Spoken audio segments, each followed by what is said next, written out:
can only like I can speak a bit from my experience more.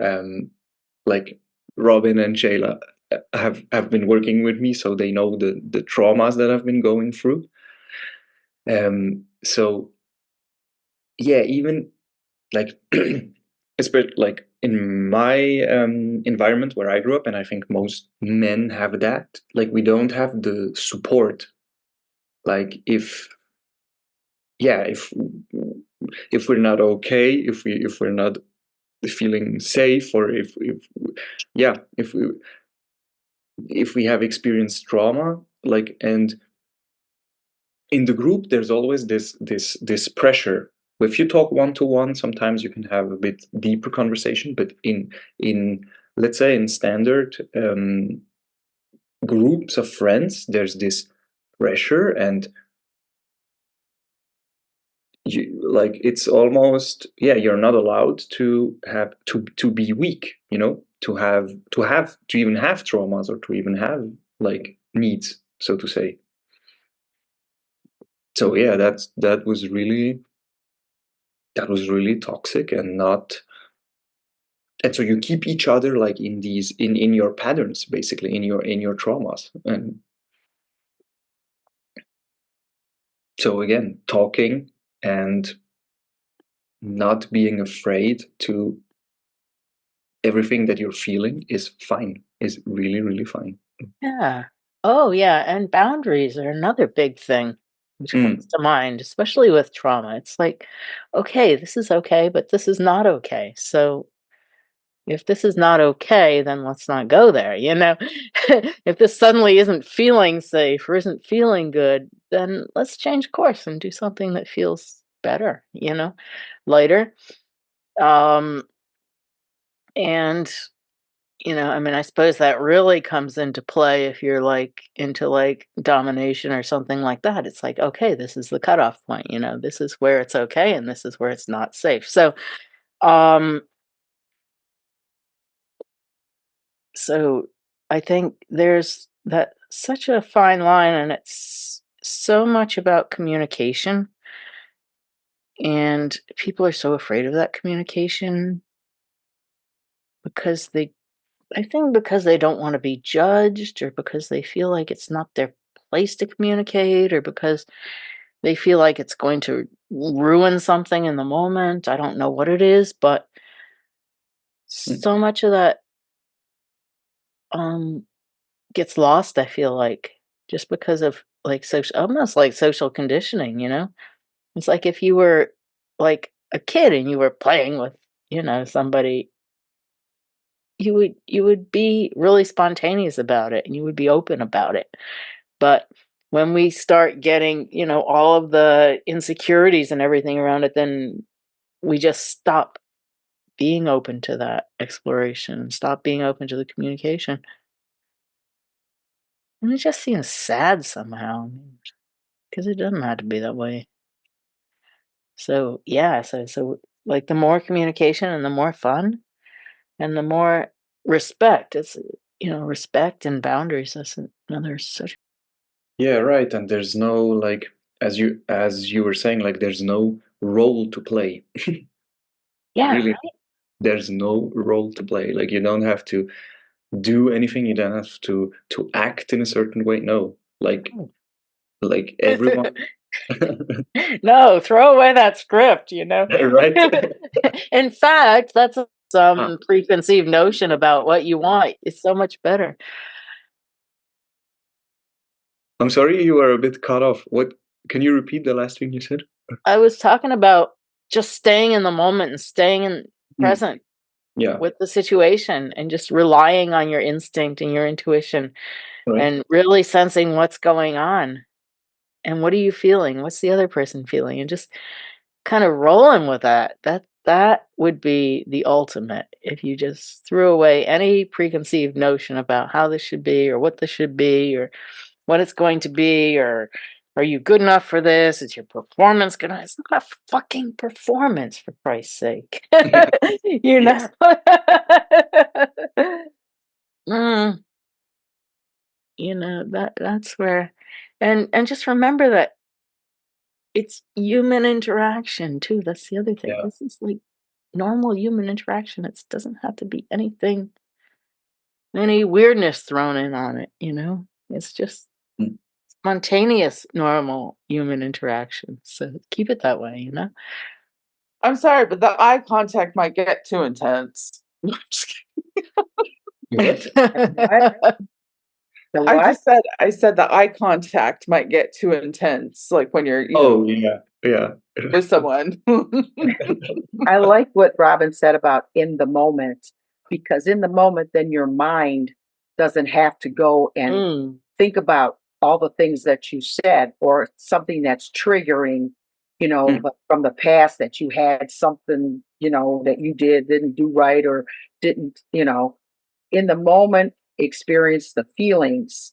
Go with your feelings, erase your mind, go with the joy, because unless, so you could get over it. Because if there's something that really from the past traumas that are triggering you, you might have to address it. Otherwise, the other party is not going to get, because that happens to me, that something would trigger because something wasn't really resolved that I didn't know of. And then I'm just out of the moment because it'll be the feeling or the act at one time will remind you of something.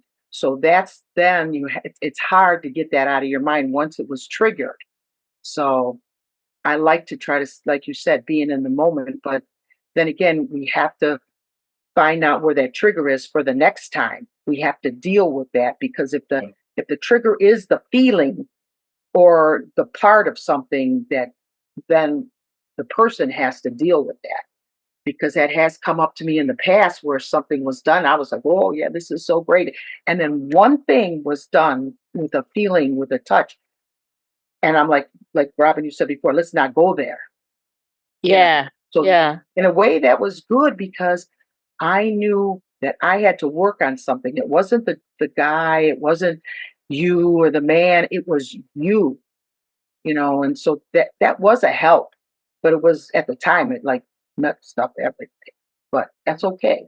Because if your partner's understanding and loving and you tell them this is what happened, I had a trauma, I thought it was resolved. I mean, even if you don't say it like that, because who's gonna say that?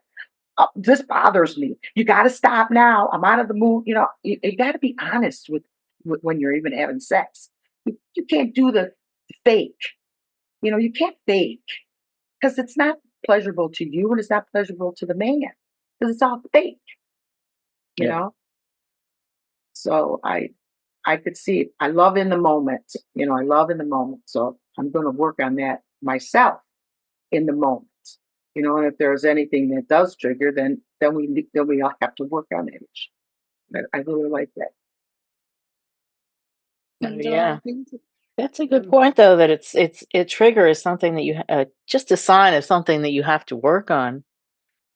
I know for me, I get totally triggered if anyone touches around my neck because somebody tried to choke me, and that was pretty rough experience. And stay away from my neck. But yeah,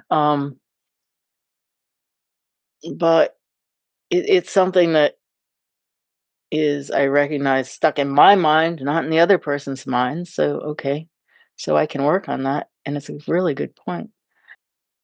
But we can also go into into the conversation of how sex can be healing, on the other hand. Mm-hmm. Like Sure. I was lucky enough to experience that once. It can really, like, okay, yeah, you have the traumas and everything that might come up, and if your partner's understanding, sex can be used, like, can really heal and help you go through these traumas. Mm-hmm. Definitely, for sure.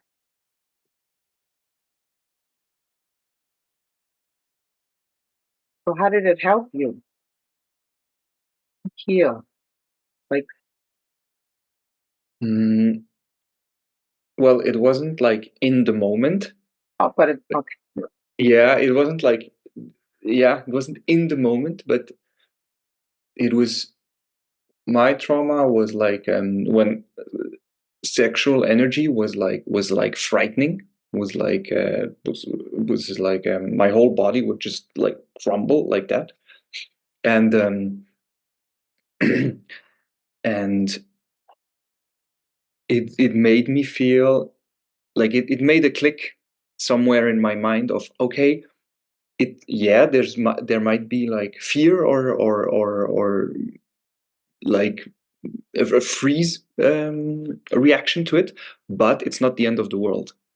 Like the energy can continue to flow. Like, So you can use it. You could turn around, like even if you're right. triggered, you could turn around and say, yeah, I'm going to go through this because this is different. I'm going to experience something Mhm. that could heal me, maybe with this partner, that I need to be healed, that I never recognized. That's good. That's good. I like that too.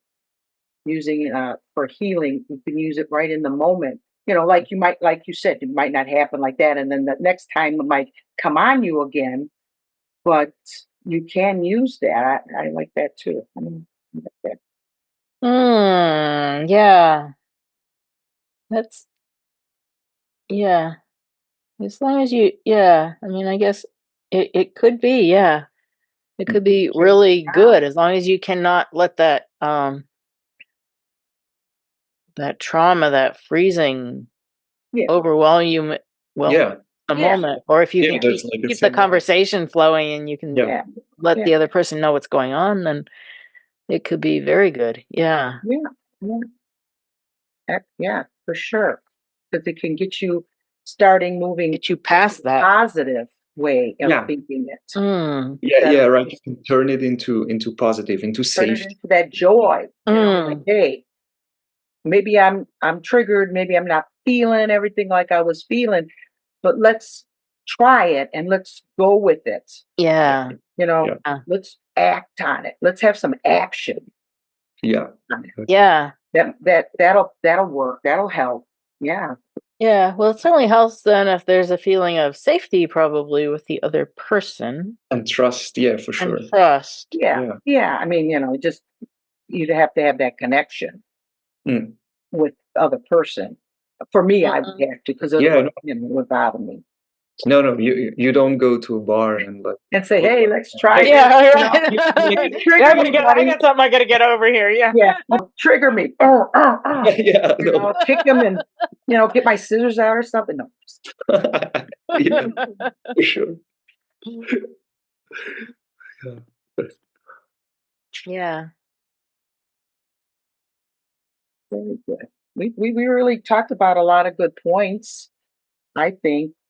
Um, Telling how we feel, telling everybody what we're working on also. I mean, everybody's going through this. We're just realizing some of the things from our past that Mm. we're working on, that's why we're doing this, because people don't even know, or they thought they got rid of some of these feelings and some of these triggers and traumas. So Shayla's, she brought all this up to us as she was working on herself. And then as she was talking to us, brought up some of the things that I thought I have already addressed, and found out, oh, Robin has some issues like me. Oh, Shayla, you have issues like me. We're not alone here. Yeah. And Yeah. now we hear men have issues like that too. So this Mm. is amazing. We're not the only ones. They may have the same feeling as us, or they may have something different that we don't realize. And it's good for women to know that, not just for ourselves, but for our relationship and connection. So, And well, here's the other thing. Are we going to generalize about men and women? I mean, different men may have different reactions and different feelings about things, and different women certainly probably have different feelings about things. So I almost feel like you have to take it and say,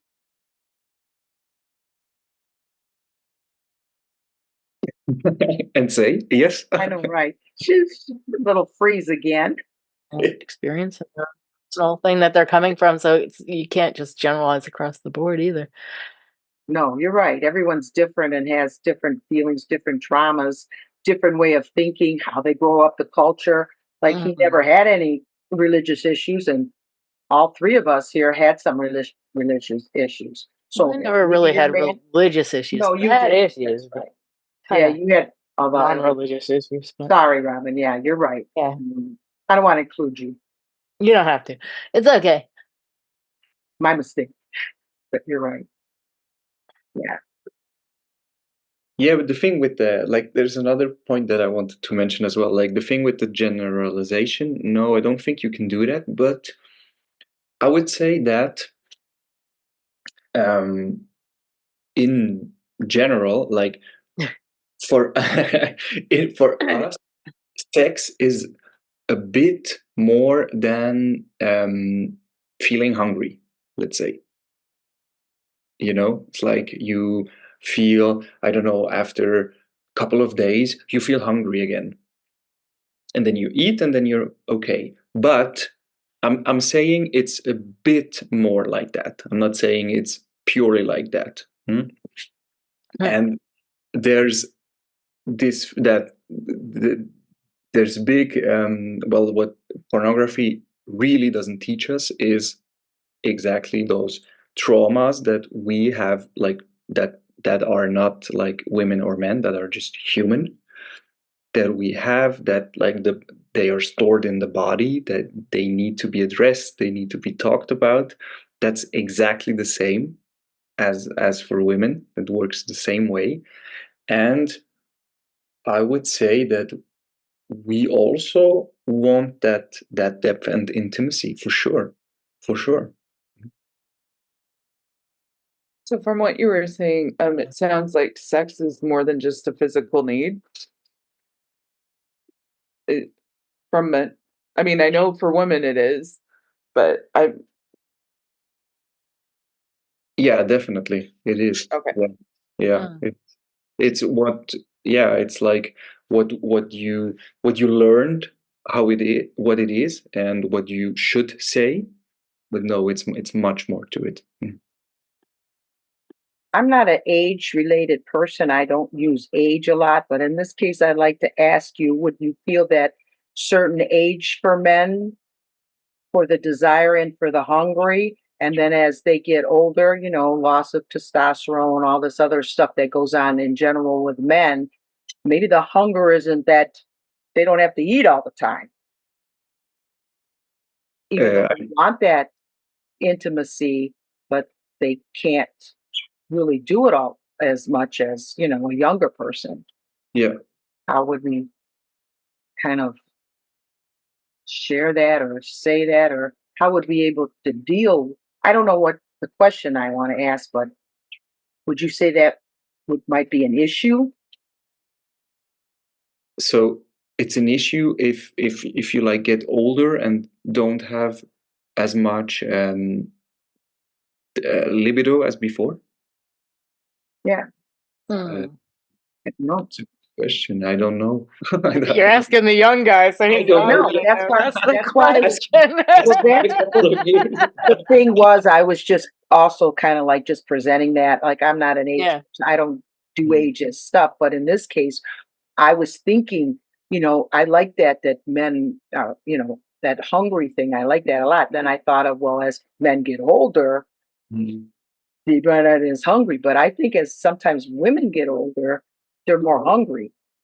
And this is an issue Sure.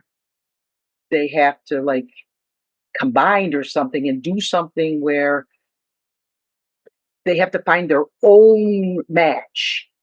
Like we're not going to do this like, sex all the time. Or you're going to be a part of something with the woman having sex with you, but it's not that kind of sex. You have to think about something. I was thinking like that, because that's an issue. I believe that's an issue that, can be addressed at another time. But the hungry thing, that's what made me think of it. I'm thinking, oh, yeah, right? But then look how young you are compared to, 70-year-old man or something. That's a different, Yeah, that's like a scenario. different. But yeah, I like the young ones. The thinking. I like how you put it in a nice, in a good way. Yeah, well, to talk about women, I think maybe, we're more confident and we know more about what we want. So we want more of that, you know, as we get older. And yeah. And where are the men? They're just not there, you know? At at that age, you know, it's like, oh, that sucks, you know? Uh, so there is a problem with that. That's another thought. Don't have to answer it. And I knew you weren't going to answer it. I just like throwing it out there, because anybody listening to this would like, oh, well, look at him, he's hot and cute and he's young. And then what Ex- about my situation or their situation? I have an older man and I hope he feels the same way, or maybe he lost interest in me, but then they never think about the physical things that men are going through. They just think it's them. That's where the communication has to come. yeah, yeah, for sure. Sure. Yeah, I don't, yeah, I like for the like the age thing, I can't really tell you, but I don't know. Like I think that's more like a relationship issue, or yeah, if you want it, like that that needs to be like properly talked about in the relationship, like to get the flame going. So, Donna, when you were growing up, who was talking about sex and what were they saying? When I was growing up, who was Hmm. talking about sex? Well, yeah, like in your family, what Oh, messages were you getting? Yeah. my dad was talking. My dad was talking about sex. My dad was very romantic. He was a romantic person. He's a touchy-feely Italian guy, and that's where I get a lot of my passion from. And he's the one actually that told me about sex, but he told me as a father and a daughter type of sex. He didn't tell me like when you grow up and you have this, married thing and together. He just went through that, hey, don't let nobody use you and keep your guard and always be safe and keep your legs crossed. I mean, he would like, tell everything right out there. He was very frank, like I am, and he would just tell me stuff, and the guys at your age, because I was like, growing up, it wasn't like I was ready to get married, and he was telling me, love your husband and feel it, everything. So I got that mostly like an education from my dad, but he says, now then when you get married, now it might be different, but he never went into that, because he figured I was just, growing up, just keep me safe then, and don't fool around and all that. That's what he thought it was. But, it's kind of like putting his thoughts onto me. Is that a limiting belief? Is that really what I wanted to do? But I was I guess I was a child. Yeah, I was a child. I was preteen or tween or whatever the hell they call it. And so I just did what he said. I didn't want anybody to take advantage of me. So that's how I lived by my teen years and stuff like that. And it didn't carry over to my marriage on my way, but my ex was crazy. So he just was crazy. That's another story and another time. But so then all the things that I learned, like growing up, and being out in the world and college and society and, meeting people, that's where I built my own beliefs, plus how I saw my father be so kind to my mother, and that's what I want. I actually, I like that way. I like him being, giving her a kiss and or a little touch, you know, and I thought that was really beautiful. So I wanted that too, you know. So that was he gave me a good example, I believe, as a not only the father thing, but also when I was, older, like 17 and stuff like that. I realized, wow, yeah, he is doing that romantic stuff. Not, but everything has to be romantic, but touching somebody, hugging somebody, kissing, always saying, you know, love you and mean it, not just say like love you and you start saying it to everybody else. I found myself doing that once too, and that's a joke. But real, authentic. that I learned.